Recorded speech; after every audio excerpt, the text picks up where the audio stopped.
Hi friends, welcome back to movie bytes. Friends, మీరు నా voice ని మిస్ అవుతున్నారని నాకు బాగా తెలుసు. నేను కొన్ని బిజీ వర్క్స్ వల్ల ఛానల్ కి రాలేకపోయాను. ఇప్పటి నుంచి మీరు నా వాయిస్ ని డైలీ వినొచ్చు. దయచేసి అందరూ నన్ను అర్థం చేసుకుంటారని చెప్పి అనుకుంటున్నాను. ఇంకా లేట్ చేయకుండా మూవీలోకి వెళ్ళిపోదాం. ఫ్రెండ్స్, ఈ రోజు మనం బెంగాలీ వెబ్ సిరీస్ ని ఎక్స్ప్లెయిన్ చేసుకోబోతున్నాం. ఓపెన్ చేయగానే బిజోయ్ అనే లేడీని చూపిస్తారు. ఆమెకు ఒక కొడుకుంటాడు. అతని పేరు నీల్. నీల్ కి కలకత్తాలో టాప్ కాలేజీలో అడ్మిషన్ దొరుకుతుంది. అందువల్ల బిజోయ్ చాలా హ్యాపీగా ఉంటుంది. నీల్ కి కోల్కతా వెళ్ళడానికి అసలు ఇష్టం ఉండదు. అదే విషయం తనతో చెబుతాడు. దానికి విజయ మాట్లాడుతూ, ఇప్పుడు నువ్వు నీ కెరీర్ ని సెట్ చేసుకోవడం చాలా ముఖ్యం కాబట్టి వెళ్ళక తప్పదని నీల్ కి చెబుతుంది. ఇక్కడ వాళ్ళిద్దరు మాటలు బట్టి నీల్ వాళ్ళ ఫాదర్ చాలా కాలం క్రితం చనిపోయాడన్న విషయం మనకు అర్థమవుతుంది. అలా నీల్ వాళ్ళ అమ్మ మాటలను కాదనలేక కాలేజీలో జాయిన్ అవడానికి కలకత్తా వెళ్ళిపోతాడు. నెక్స్ట్ సీన్ లో నీల్ తన కొత్త కాలేజీకి వెళ్తాడు. అతను వెళ్ళగానే కొంతమంది అబ్బాయిలు అక్కడ స్టూడెంట్స్ ని ర్యాగింగ్ చేస్తుంటారు. అందులో రిక్కీ అనే అబ్బాయి నీల్ ని పిలిచి రియా అనే ఒక అమ్మాయిని చూపించి ఆమె ఫోన్ నెంబర్ అడిగి తీసుకొని రమ్మని చెబుతాడు. కానీ నీల్ రిక్కీకి బుద్ధి చెప్పాలనే ఉద్దేశంతో ఆ అమ్మాయి దగ్గరికి వెళ్లి విషయం మొత్తం చెప్పి తనని చెంపదెబ్బ కొట్టమని అడుగుతాడు. రియాకి నీల్ అలా ఎందుకు అడుగుతున్నాడో అర్థమవ్వి అతన్ని కొడుతుంది. అలా నీల్ బిహేవియర్ కి రియా ఇంప్రెస్ అవుతుంది. దాంతో రియా తనని తాను ఇంట్రడ్యూస్ చేసుకొని డైలీ తను లైబ్రరీకి వెళ్తానని చెప్పి నీల్ అక్కడ కలవని అంటుంది. అలా వాళ్ళిద్దరు మంచి ఫ్రెండ్స్ అవుతారు. తర్వాత నీల్ బిజోయ్కి కాల్ చేసి ఇక్కడంతా బానే ఉందని చెబుతాడు. నెక్స్ట్ సీన్ లో బిజోయ్ వాళ్ళ ఇంటికి లోకల్ పొలిటీషియన్ అయిన అనిల్ అని ఒక వ్యక్తి వచ్చి బిజోయ్ వాళ్ళు ఉంటున్న ఇంటిని వాళ్ళకి అమ్మమని చెప్పి ఫోర్స్ చేస్తాడు. కానీ బిజోయ్ అందుకు ఒప్పుకోదు. ఎందుకంటే తన హస్బెండ్ ఎంతో కష్టపడి కొన్న ఇల్లు అది. కాబట్టి ఎట్టి పరిస్థితుల్లోనూ ఇల్లు అమ్మనని చెబుతుంది. దానికి అనిల్ మాట్లాడుతూ, నువ్వు గనక ఇల్లు అమ్మకపోతే తర్వాత జరిగే పరిణామాలకి నువ్వే కారణం అవుతావు. అంతేకాకుండా కలకత్తాలో కూడా నా మనుషులు ఉన్నారు. నీ కొడుకు కూడా అక్కడే చదువుతున్నాడు కదా, బాగా ఆలోచించుకునే డిసిషన్ తీసుకో అని చెప్పి బిజోయ్ ని బెదిరిస్తాడు. ఆ మాటలు విన్న బిజోయ్ కి చాలా కోపం వస్తుంది. ఇంతలో నీల్ బిజోయ్ కి పదే పదే కాల్ చేస్తుంటాడు. దాంతో ఆమె కాల్ లిఫ్ట్ చేసి కాల్ కట్ చేస్తే బిజీగా ఉన్నానని, ఆ మాత్రం నీకు అర్థం కాదా, పదే పదే కాల్ చేసి విసిగించుకు, నేను ఫ్రీ అయినప్పుడు నీకు కాల్ చేస్తా అని చెప్పి కోపంగా కాల్ కట్ చేస్తుంది. అదే కోపంలో అనిల్ కూడా అక్కడి నుంచి వెళ్ళిపోమని చెబుతుంది. తర్వాత కాసేపటికి బిజయ్ ఆలోచిస్తూ అనవసరంగా నీల్ని తిట్టానని చెప్పి ఫీల్ అవుతుంది. దాంతో వెంటనే నీల్ కి సారీ చెప్పాలని కాల్ చేస్తుంది. కానీ అతను కాల్ లిఫ్ట్ చేయడు. అందువల్ల ఆమె సారీ అని చెప్పి నీల్ కి మెసేజ్ పంపిస్తుంది. కానీ నీల్ ఆ మెసేజ్ కూడా రిప్లై ఇవ్వడు. నెక్స్ట్ డే మార్నింగ్ నీల్ హాస్పిటల్లో అడ్మిట్ అయ్యాడని విజయ్కి కాలేజీ నుంచి కాల్ వస్తుంది. ఆ మాట వినగానే తను షాక్ అవుతుంది. దాంతో ఆమె వెంటనే కలకత్తాలో నీల్ ని అడ్మిట్ చేసిన హాస్పిటల్ కి వెళ్తుంది. అక్కడ నీల్ కండిషన్ చాలా క్రిటికల్ గా ఉందని డాక్టర్ చెప్పడంతో ఆమె చాలా బాధపడుతుంది. తర్వాత పోలీసులు మాట్లాడుతూ నీల్ సూసైడ్ చేసుకున్నాడని చెబుతాడు. ఆ మాటలు విన్న విజయ షాక్ అవుతుంది. ఎందుకంటే నీల్ అలాంటి పని ఎప్పటికీ చేయడని ఆమెకి నమ్మకం ఉంటుంది. తర్వాత తను నీల్ గురించి ఆలోచిస్తూ ఉండగా సడన్ గా ఆమెకి కళ్ళు తిరిగి కింద పడబోతుంది. అదే టైంకి ఒక లేడీ వచ్చి విజయని కింద పడకుండా పట్టుకొని ఆమెని చైర్లో కూర్చోబెడుతుంది. తర్వాత విజయ కొంచెం కుదుట పడ్డాక ఆ లేడీ మాట్లాడుతూ అసలు నీల్ కి ఏమైందని అడుగుతుంది. దానికి విజయ నాకు కూడా తెలియడం లేదు, కానీ నా కొడుకు ఎట్టి పరిస్థితుల్లో సూసైడ్ చేసుకోవడానికి నాకు బాగా తెలుసు. నిజం తెలుసుకుందామనే పోలీస్ కంప్లైంట్ ఇవ్వడానికి వస్తే పోలీసులు నా కంప్లైంట్ తీసుకోవడం లేదు. అసలు ఇక్కడ ఏం జరుగుతుందో తెలియడం లేదు. ఖచ్చితంగా ఈ పోలీసులు ఏదో దాస్తున్నారు, అందుకే నా కంప్లైంట్ తీసుకోవడం లేదని చెబుతుంది. ఇక్కడ విజయ మాట్లాడుతున్న లేడీ ఎవరో కాదు, ఆమె ఒక న్యూస్ రిపోర్టర్. తన పేరు ప్రియా. విజయకి తెలియకుండా ఆమె మాటల్ని ప్రియా సీక్రెట్ గా రికార్డ్ చేసి తన ఛానల్లో వీడియోని పోస్ట్ చేస్తుంది. నెక్స్ట్ డే ఆ వీడియో చూసిన పోలీసులు విజయ మీద బాగా కోపడతారు. దాంతో ప్రిన్సిపల్ పోలీసులు నచ్చజెప్పి అక్కడి నుంచి పంపిస్తాడు. తర్వాత ప్రిన్సిపల్ మాట్లాడుతూ నీల్ కండిషన్ చాలా సీరియస్ గా ఉంది కాబట్టి తను సెమిస్టర్ ఎగ్జామ్స్ కూడా రాయలేడు, అతని థింగ్స్ అన్ని తీసుకొని వెళ్ళిపోండి అని చెబుతాడు. ఆ మాటలు వినగానే విజయ బాధపడుతూ నీల్ థింగ్స్ అన్ని తీసుకోవడానికి అతని హాస్టల్ కి వెళ్తుంది. అక్కడ ఆమె నీల్ థింగ్స్ అన్ని తీసుకుంటూ ఉండగా అందులో ఒక డైరీ కనిపిస్తుంది. తర్వాత ఆమె వాష్రూమ్ కి వెళ్తూ ఉండగా అక్కడ ఒక రూమ్ లో సీనియర్స్ జూనియర్స్ ని చాలా దారుణంగా ర్యాగింగ్ చేస్తుంటారు. అది చూసిన విజయ షాక్ అవుతుంది. తర్వాత ఆమె నీల్ ఫేస్బుక్ అకౌంట్ ఓపెన్ చేసి ఏదైనా క్లూ దొరుకుతుందేమో అని చెప్పి సెర్చ్ చేస్తుంది. అప్పుడే ఆమెకి రియా అమ్మాయి నీల్ కి మంచి ఫ్రెండ్ అని చెప్పి అర్థమవుతుంది.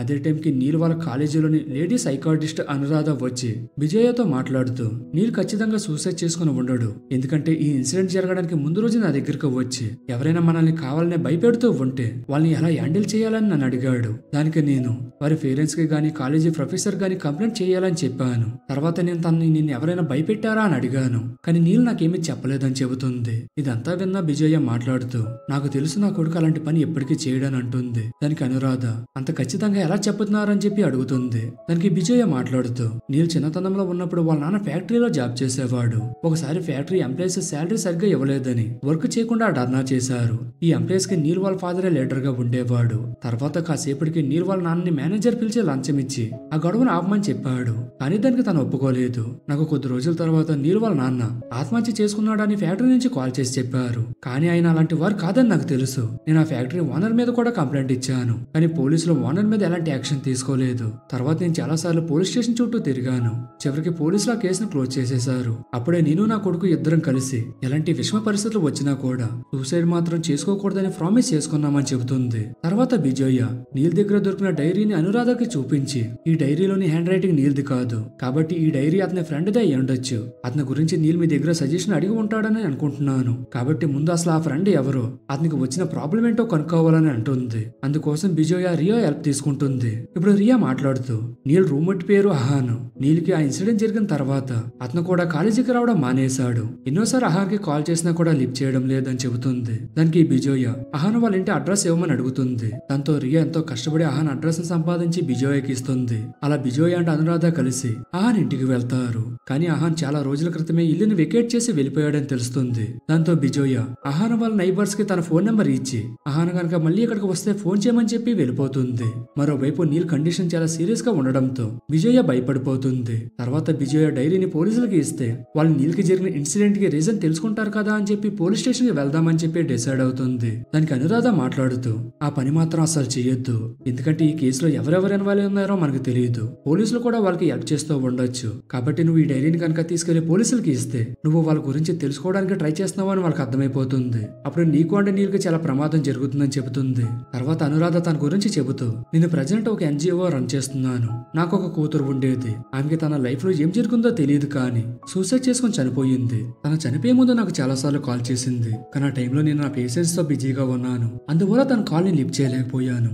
ఆ రోజే కనుక నేను తన కాల్ లిఫ్ట్ చేసి తనతో మాట్లాడి ఉంటే ఈ రోజు నా కూతురు నాతో ఉండేది. ఆ గిల్టీ ఫీలింగ్ తోనే ఎన్జిఓ స్టార్ట్ చేశాను. నా కూతురు లాంటి పని ఇంకెవరూ చేయకూడదని నాకు తోచినంత హెల్ప్ చేస్తూ ఉంటానని చెబుతుంది. నెక్స్ట్ సీన్ లో రిక్కీ వాళ్ళ నాన్న భరత్ ని చూపిస్తారు. అతను ఒక పొలిటీషియన్. అదే ప్లేస్ లో కాలేజీ ప్రిన్సిపల్ కూడా ఉంటాడు. ఇప్పుడు భరత్ మాట్లాడుతూ, త్వరగా ఈ కేసు క్లోజ్ చేసేయండి, ఎందుకంటే బిజోయ ఎలాగోలాగా నిజం కనిపెట్టేలాగా ఉందని చెబుతాడు. ఎందుకంటే రిక్కీ నీలాండ్ అహాన్ కి సీనియర్, అండ్ అలాగే రిక్కీ తన జూనియర్స్ ని చాలా దారుణంగా ర్యాగింగ్ చేసేవాడని భరత్ అండ్ కాలేజీ ప్రిన్సిపల్ కూడా బాగా తెలుసు. అందువల్ల ప్రిన్సిపల్ అండ్ భరత్ కలిసి కేసుని ఎలాగైనా క్లోజ్ చేయాలని చెప్పి ఏదో ప్లాన్ చేస్తారు. తర్వాత భరత్ పోలీస్ తో మాట్లాడుతూ త్వరగా ఈ కేసు క్లోజ్ చేయమని చెబుతాడు. అప్పుడే మనకు ఆ పోలీస్ కూడా భరత్ తో చేతులు కలిపాడని చెప్పి అర్థమవుతుంది. నెక్స్ట్ సీన్ లో భరత్ విజయ్కి కాల్ చేసి, ఈ కేసు గురించి ఎక్కువగా తెలుసుకోవాలని ట్రై చేసావంటే మీ ప్రాణాలకే ప్రమాదం అని బెదిరిస్తాడు. అండ్ అలాగే తను విజయ్కి ఒక వీడియో పంపిస్తాడు. అందులో నీల్ ఆక్సిజన్ మాస్క్ తీసేసినట్టు ఉంటుంది. అది చూసిన విజయ్ భయపడిపోయి వెంటనే హాస్పిటల్ కి వెళ్లి నీల్ ని చూస్తుంది. కానీ నీల్ సేఫ్ గా ఉంటాడు. అయినా కూడా విజయ్కి భయంగానే ఉంటుంది. దాంతో ఆమె అనిల్ కి కాల్ చేసి మాట్లాడుతూ, నీల్ తో కలిసి ఇంటికి వచ్చాక మా ఇంటిని మీకు అమ్ముతాను, కానీ ఒక కండిషన్, నీల్ కంప్లీట్ గా రికవర్ అయ్యే బాధ్యత మీదే. కాబట్టి మీకు తెలిసిన వేరే హాస్పిటల్ కి నీల్ ని షిఫ్ట్ చేసి సేఫ్ గా చూసుకోవాలని చెబుతుంది. అనిల్ దానికి ఒప్పుకుంటాడు. అదే టైం కి బిజోయ్కి అనురాధ కాల్ చేసి అహాన్ వచ్చాడని చెబుతుంది. అది విన్న బిజోయ్ వెంటనే అనురాధ ఇంటికి వెళ్తుంది. బిజోయ్ అండ్ అనురాధ అహాన్ తో మాట్లాడడానికి ట్రై చేస్తారు, కానీ అహాన్ చాలా భయపడిపోతూ ఉంటాడు. దానికి అహాన్ వాళ్ళ అమ్మ మాట్లాడుతూ, కాలేజీ నుంచి వచ్చినప్పటి నుంచి అహాన్ చాలా టెన్షన్ గా ఉన్నాడు. తర్వాత ఒక రోజు రిక్కీ వాళ్ళ నాన్నతో కలిసి మా ఇంటికి వచ్చి అహాన్ తో సీక్రెట్ గా ఏదో మాట్లాడారు. అప్పటి నుంచి అహాన్ చాలా భయపడిపోతూ ఉన్నాడని చెబుతుంది. ఇప్పుడు అనురాధ మాట్లాడుతూ, అహాన్ కి నేను ట్రీట్మెంట్ ఇస్తాను, అతను కొంచెం కోలుకున్న తర్వాత నీల్ గురించి మాట్లాడదామని చెబుతుంది. దాంతో అప్పటి నుంచి అహాన్ అనురాధ వాళ్ళ ఇంట్లోనే ఉంటూ ట్రీట్మెంట్ తీసుకుంటూ ఉంటాడు. అలా కొద్ది రోజులకి అహాన్ కోలుకుంటాడు. తర్వాత ఒక రోజు బిజోయ్ అనురాధ వాళ్ళ ఇంటికి వెళ్లి అహాన్ ని నీల్ గురించి అడుగుతుంది. అప్పుడు అహాన్ చెప్పడం స్టార్ట్ చేస్తాడు. యాక్చువల్ గా నీల్ అండ్ అహాన్ కాలేజీలో జాయిన్ అప్పటి నుంచి రిక్కీ వాళ్ళని బాగా ర్యాగింగ్ చేస్తూ ఉండేవాడు. అలా ఒక రోజు అహాన్ స్నానం చేస్తూ ఉండగా రిక్కీ వీడియో తీస్తాడు. తర్వాత ఆ వీడియో చూపించి అహాన్ ని బాగా ఏడిపించేవాడు. అది చూసిన నీల్ వాళ్ళని బాగా తిట్టి రూమ్ లో నుంచి బయటకు పంపించేస్తాడు. అప్పటి నుంచి అహాన్ అండ్ నీల్ మంచి ఫ్రెండ్స్ అవుతారు. కానీ నిక్కీ మాత్రం ఎప్పుడు చూసినా కూడా నీల్ అండ్ అహాన్ ని ఎగతాలు చేస్తూ ఉంటాడు. అలా ఒక రోజు నీల్ బిజోయ్కి కాల్ చేసినప్పుడు ఆమె కోపంగా మాట్లాడడంతో నీల్ ఆమె ఏదో ప్రాబ్లం లో ఉందని కంగారు పడతాడు. ఎందుకంటే నీల్ తో బిజోయ్ ఎప్పుడు అలాగా కోపంగా మాట్లాడలేదు.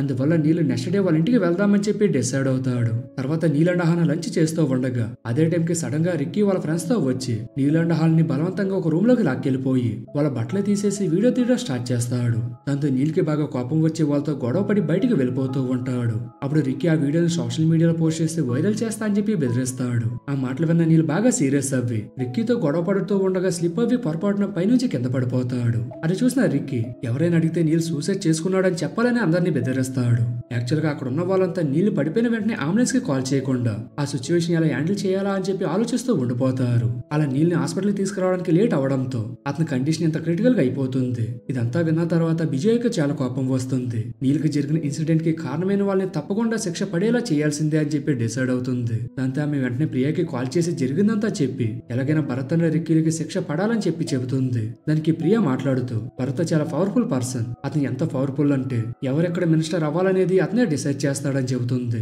దాంతో అందరూ ఆలోచనలో పడతారు. అప్పుడు విజయ్ మాట్లాడుతూ మా ఊర్లో పాముల బెడద ఎక్కువైపోయినప్పుడు ఎలుకలను వాటికి వెరగా వేసి పాములు బయటకు వచ్చినప్పుడు వాటిని వెతుక్కుంటూ వెళ్లి చంపారని చెప్పి భరత్ ను కూడా అలాగే మన దెబ్బ కొట్టాలని చెబుతుంది. నెక్స్ట్ సీన్ లో విజయ ప్రియాతో కాంటాక్ట్ లో ఉందని భరత్ కి తెలుస్తుంది. అండ్ అలాగే అహాన్ కూడా ఆమెతో ఉన్నాడని తెలిసి ఎలాగైనా సరే వాళ్ళు నిజాలు కనుక్కుంటారని విజయాని కేసును క్లోజ్ చేయమని చెప్పి తానే స్వయంగా భయపెట్టాలని చెప్పి డిసైడ్ అవుతాడు. నెక్స్ట్ సీన్ లో నీల్ స్పృహలోకి వచ్చాడని హాస్పిటల్ నుంచి విజయకి కాల్ వస్తుంది. దాంతో విజయ నీల్ చూడడానికి వెంటనే హాస్పిటల్ కి వెళ్తుంది. తర్వాత విజయ నీల్ తో అతను కాల్ చేసినప్పుడు కోపంగా మాట్లాడినందుకు సారీ చెబుతుంది. అండ్ అలాగే అతని ఈ పరిస్థితికి తీసుకొచ్చిన వాళ్ళని ఎవరిని వదిలిపెట్టనని చెబుతుంది. తర్వాత విజయ్ అండ్ ఆహాన్ ప్రూఫ్స్ అన్ని పోలీసులకి ఇచ్చి ఎలాగైనా సరే రిక్కీకి శిక్ష పడేలా చేయాలని పోలీస్ స్టేషన్ కి వెళ్తారు. అలా ఆమె వెళ్తూ ఉండగా వాళ్ళు వెళ్తున్న కార్ కి యాక్సిడెంట్ అవుతుంది. ఆ యాక్సిడెంట్ లో విజయ బాగా గాయపడుతుంది. అప్పుడు విజయ ఖచ్చితంగా ఈ పని భర్త చేసి ఉంటాడని చెప్పి అనుకుంటుంది. అప్పుడు అనురాధ విజయతో తనతో పాటు వాళ్ళ ఇంటికి రమ్మని పిలుస్తుంది. దానికి విజయ నా గురించి మిమ్మల్ని కూడా ప్రమాదంలో పెట్టడం నాకు ఇష్టం లేదని చెబుతుంది.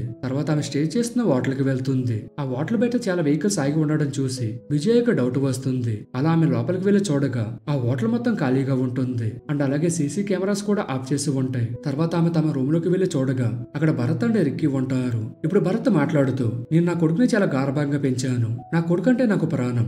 యాక్చువల్ గా రిక్కీ స్టడీస్ 5 years క్రితమే కంప్లీట్ అయిపోయింది. కానీ అతను కాలేజీ లైఫ్ ని బాగా ఎంజాయ్ చేసేవాడు. వాడు కాలేజీకి వెళ్ళిన రోజులు చాలా హ్యాపీగా ఉండేవాడు. కానీ కాలేజీ కంప్లీట్ అయిపోయాక బాగా డల్ గా ఉండేవాడు. ఎప్పుడు ఏదో ఒకటి పోగొట్టుకునే వాళ్ళగా ఉండేవాడు. అలా డిప్రెషన్ లోకి వెళ్ళిపోయాడు. అందువల్ల నేను అతన్ని మళ్ళీ కాలేజీకి వెళ్ళమని చెప్పాను. అతను ఏం చేస్తే హ్యాపీగా ఉంటాడో అదే చేయమని చెప్పాను. అండ్ అలాగే నీల్కి జరిగిన దాంట్లో రిక్కీ తప్పేమీ లేదు. ఎందుకంటే నీల్ గనక రిక్కీతో గొడవ పడకుండా ఉండి ఉంటే అతనికి ఆ ప్రమాదం జరిగి ఉండేది కాదని చెబుతాడు. ఇదంతా వింటున్న విజయ్కి బాగా కోపం వస్తుంది. కానీ ఏమీ చేయలేక సైలెంట్ గా ఉంటుంది. అలానే భరత్ మాట్లాడుతూ నీల్ హాస్పిటల్లో ఉన్నాడని తెలిసినప్పుడు అతను చూసుకోకుండా నిజం తెలుసుకోవాలని ట్రై చేసి చాలా పెద్ద తప్పు చేశావు. అందువల్ల మిమ్మల్ని సర్వనాశనం చేస్తానని కోపంగా చెబుతాడు. దానికి విజయ మాట్లాడుతూ నా కొడుకు తప్ప ఈ లోకంలో నాకు ఇంకెవరూ లేరు. అలాంటిది అతను కూడా ఇప్పుడు నాతో లేడు. నేను హోటల్కి వచ్చేటప్పుడు నీల్ చనిపోయాడని హాస్పిటల్ నుంచి కాల్ వచ్చింది. కాబట్టి ఇప్పుడు నాశనం చేయడానికి నా దగ్గర ఏమీ లేదని చెబుతుంది. అలా మాట్లాడుతూ ఉండగా సడన్ గా విజయ ఒక బాటిల్ ని పగలగొట్టి భరత్ అండ్ రిక్కీల్ని భయపెట్టి వాళ్ళిద్దరిని రూమ్ బయటికి తీసుకువస్తుంది.